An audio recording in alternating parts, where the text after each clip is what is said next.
Hey guys, Darryl Addison at torpedopot.com, and you probably saw me pull the celery plants out, the celery planters on the other side of this property because we were growing 20 plus tomato plants in one 16-inch and more than that in 20-inch planters. So this celery can last me a long time. In your garden, you cannot have an effective cooking solution, a healthy solution without celery. It grows well, it grows fast, it tastes fantastic when it's natural. You control all of the ingredients. It can be used with organic fertilizers. This celery is so robust. I use it in my chilies, spaghetti, you name it. My soups all get this celery. So now I'm going to show you how to put the celery into this planter. I'm just going to take my celery, I'm replanting it into this planter. I'm just pushing it into the hose. I'm just going to push it down, pull a whole lot of it. We had kohlrabi in here last. I harvested the kohlrabi. As you can see right here, this is it. So we just simply pulled it out of the planter, and we simply are pushing the celery back in. And I went to my wife. Now this was growing so fast. I mean, this is growing very, very fast, the celery. And we made about 2 harvests out of it, and now we just pulled it out. We weren't really growing it for volume of food. We were simply growing it to test the planters to make sure that in each planter, if the celery comes up, we have a standard and we know that all of our planters are working properly. I asked my wife, I said, what do you want to put inside of here? She said, you know what? I was going to put tomato plants.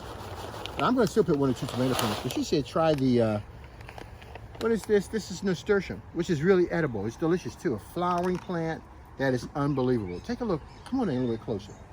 And you see I just threw it inside of there, okay? No specific placement.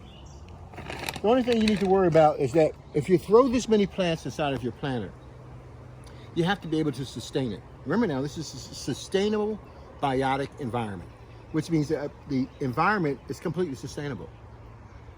The soil breaks itself down into the nutrients for the plants. Everything for the plant is being reprocessed in the soil, the root system. You got the fungus and the bacteria that are already in place with other growing seasons that have already developed in this planter. The root systems and things are still in there. The living organisms are still inside of the soil. So everything it takes for this plant to survive is literally right here in this sustainable environment. We're feeding it water at certain intervals that cause the plant to go. The only thing you need to worry about is that if you put a lot of plants in here, you can upset the balance in your environment, okay? Understand it. When you have 100 plants in one 16-inch planter pulling so much nutrition, so much water out of the planter, you're going to have to hit it with water, and you're probably going to have to hit it with a 4-12-12 mix. It depends. If you're growing green leafy vegetables, you probably don't need anything at all. But if you're flowering and fruiting, you want to be able to have that potassium replenishment and those phosphates. But with that being said, this is a sustainable environment. When you overpopulate this environment with plants, you're going to pull all that soil and water out of it. And if you have a lot of planters that are pulling out of this environment, this may be in a chain of about 15 to 20 planters. If they're all pulling water out of this environment, excuse me, if they're all pulling water out of this environment, you're going to see a lot of recycling of that soil very, very fast. You want to make sure that you're replenishing the life cycle of those microbes inside of your planter. All right, I'm just going to wrap it up here. I know I didn't mean to sound too technical, but for those who want to go out in that deep end, I can take out in the deep end. I think you'll love it.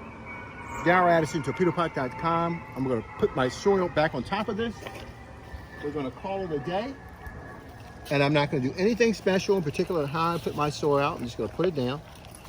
And, you know, I don't want to disobey my wife because she says, Darryl, tomatoes will not grow as quickly as because we have so much of the apple trees and everything else is around here. And all of you see all these apples up here? They're going to be growing. And this whole environment is going to be a little bit dark, okay? And so she said, don't do it. But you know what? I'm going to sneak behind her. Guess what I'm going to do?